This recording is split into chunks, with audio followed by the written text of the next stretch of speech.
Hello everyone and welcome back to our channel Biodiversity and Conservation. I am Subhalakshmi Raut from Ambika Prasad Research Foundation, India, and we are continuing our UGC Net examination series for environmental science subject, and this is 32nd part of Unit 3 Environmental Biology. Today we are going to discuss about phosphorus cycle. So, phosphorus cycle is a biogeochemical cycle that describes the movement of phosphorus through the lithosphere, hydrosphere, and biosphere. And it actually depicts the circulation of phosphorus in various forms through nature.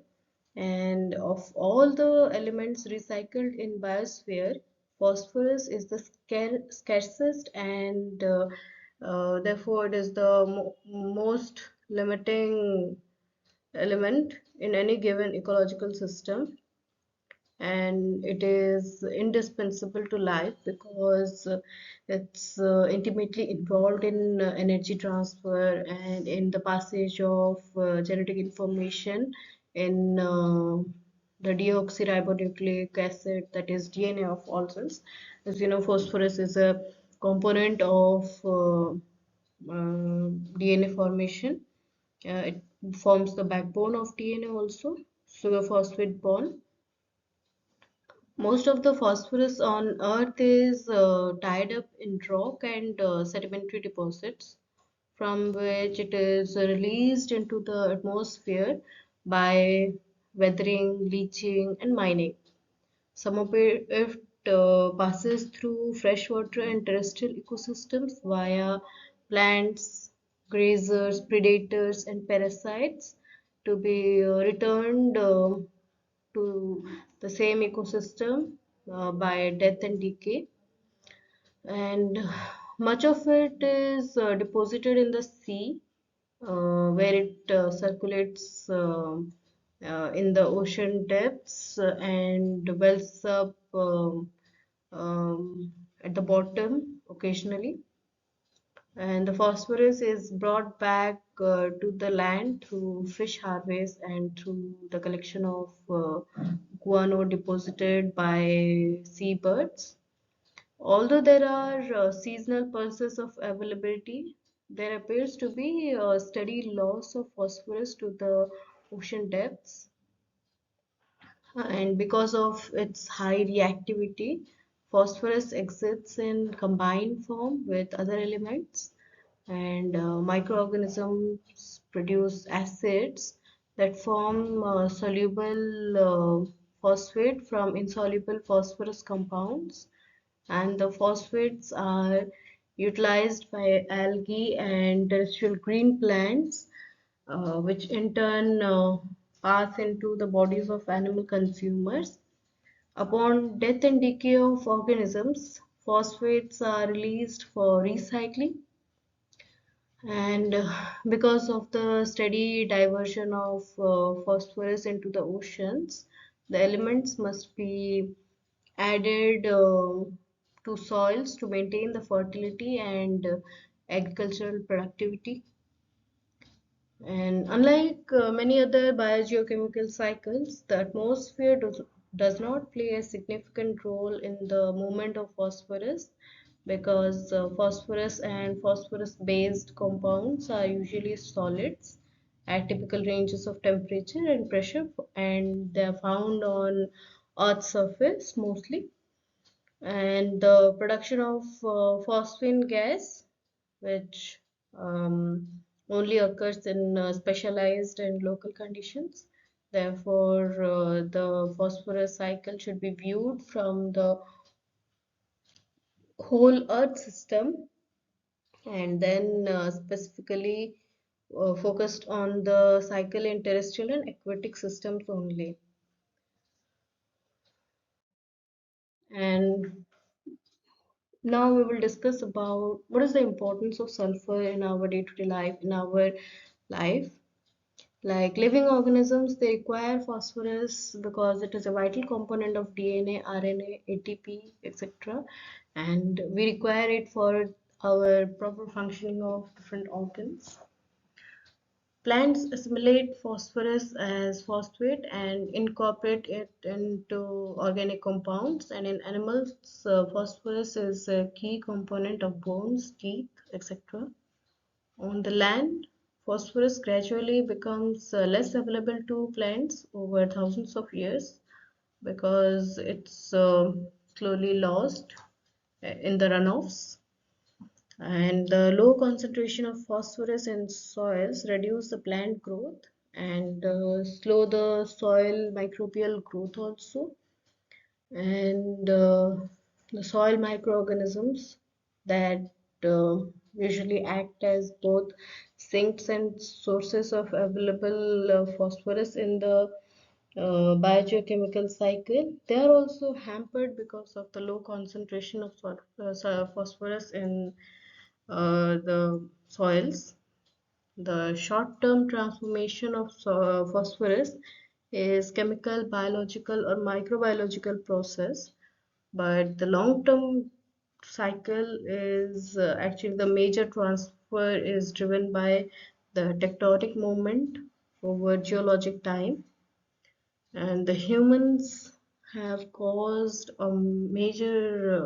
several major changes to the global phosphorus cycle through shipping of phosphorus minerals and the extensive use of phosphorus fertilizers, and also shipping of food from farms to cities where the phosphorus is lost to the atmosphere as effluent.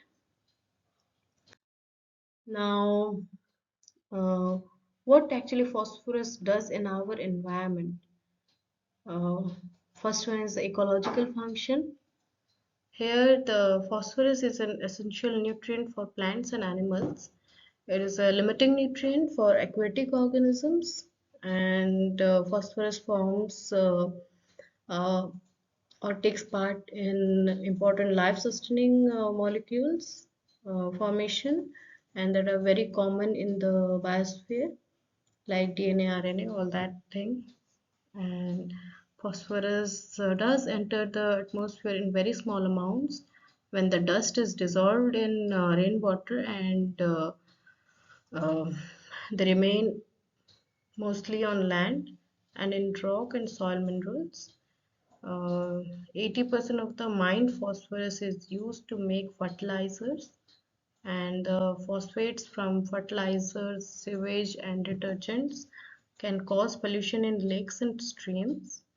And the over enrichment of phosphate in both freshwater and inshore marine waters can lead to massive algal blooms, and in freshwater the death and decay of these algal blooms leads to eutrophication.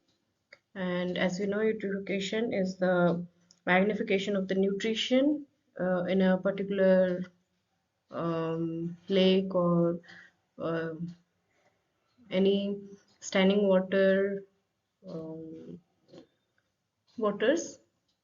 Uh, these freshwater algal blooms should not be confused with those in saltwater environments, because recent research suggests that the predominant pollutant responsible for algal blooms in saltwater estuaries and coastal marine habitats is nitrogen, not phosphorus. And phosphorus occurs most abundantly in nature as a part of orthophosphate ion, that is PO4 3 minus, consisting of a P atom and four oxygen atom. On land, most phosphorus is found in rocks and minerals, and the phosphorus-rich deposits have generally formed in ocean or from guano, and over time, geological processes bring the ocean sediments to land. Weathering of rocks and minerals release phosphorus in a soluble form, but it is taken up by plants and transformed into organic compounds. The plants they may then be consumed by herbivores, and the phosphorus is either incorporated into their tissues or excreted out. After the death, the animal or the plant decays and the phosphorus is returned to the soil, where a large part of the phosphorus is transformed into insoluble compounds. And sometimes water runoff, surface runoff may carry a small part of the phosphorus back to the ocean, and generally with time, that is within thousands of years, soil become deficient in phosphorus, leading to ecosystem retrogression. There are major pools in aquatic systems. So there are four major pools of phosphorus in freshwater ecosystems. First is dissolved inorganic phosphorus, dissolved organic phosphorus, particulate inorganic phosphorus, and particulate organic phosphorus. So, a dissolved material is actually defined as substances that pass through a 0.45 micron filter, and sometimes the dissolved matter they pass through the filter, but particulate matter they are the substances that get caught in that filter and do not pass through. So particulate organic phosphates they occur in suspension and is insoluble. Now the next function is a biological function. What is the biological function of phosphorus in our environment? So the primary biological importance of phosphates is as a component of nucleotides, which serve as energy source within cells like ATP, or when linked together they form nucleic acids, that is DNA and RNA. The double helix of our DNA is only possible because of the phosphate ester bridge that binds the helix. And besides making biomolecules, phosphorus is also found in bone and the enamel of mammalian teeth, whose strength is derived from calcium phosphate in form of hydroxyapatite, and it is also found in the exoskeletons of insects and phospholipids that is found in all biological membranes, and it also functions as a buffering agent, maintaining the homeostasis of human body. Now we'll move to the next part, phosphorus cycling. Uh, so the phosphates move quickly through plants and animals. However, the process that move them through the soil or ocean are very slow, making the phosphorus cycle overall one of the slowest biogeochemical cycle. So the global phosphorus cycle includes mainly four major processes. First one is the tectonic uplift and exposure of phosphorus bearing rocks such as apatite to surface weathering.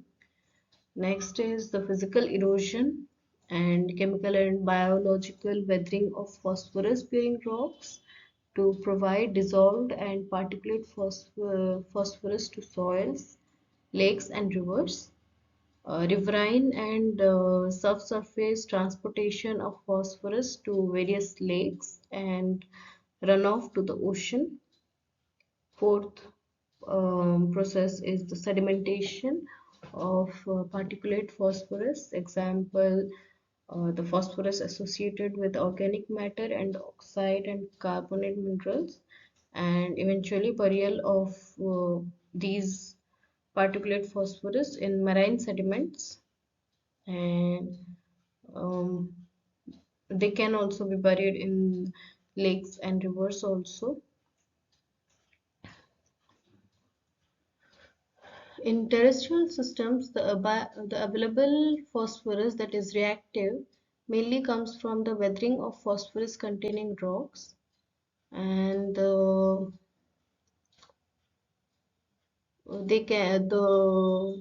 phosphorus minerals can be dissolved by natural acids generated by soil microbes and fungi and by other chemical weathering reactions and physical erosion. And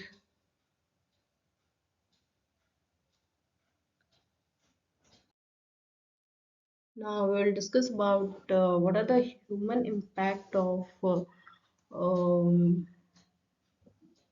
our anthropogenic activities on the phosphorus cycle. So there are actually um, a major um, problem of eutrophication that is caused by our activities. It is the enrichment of water by nutrients that lead to the structural changes to the aquatic ecosystem, such as algal bloom and deoxygenation and reduction in the fish species also occur due to eutrophication.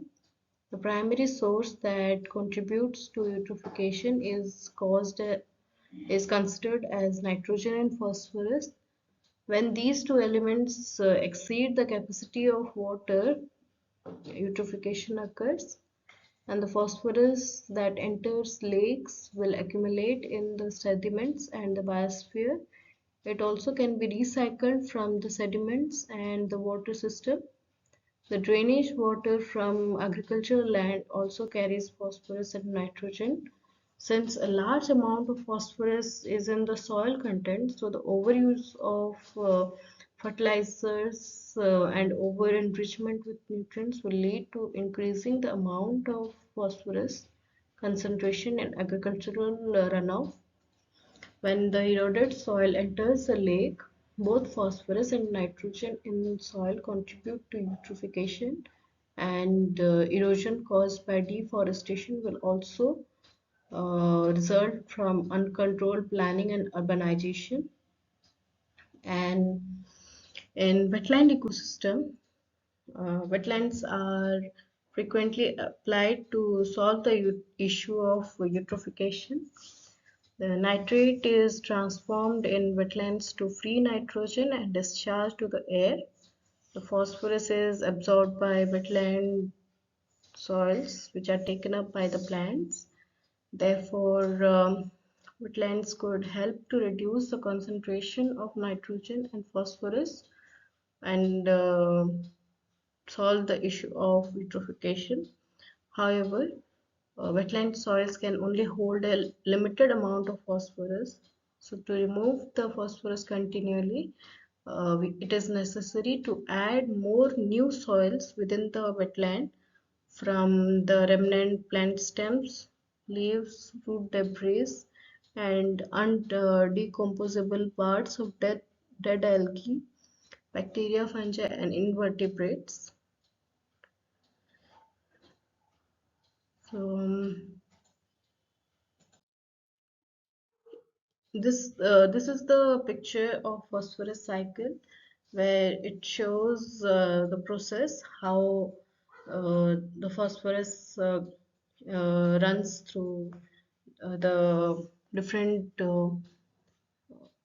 spheres like through the weathering and of rocks and erosion.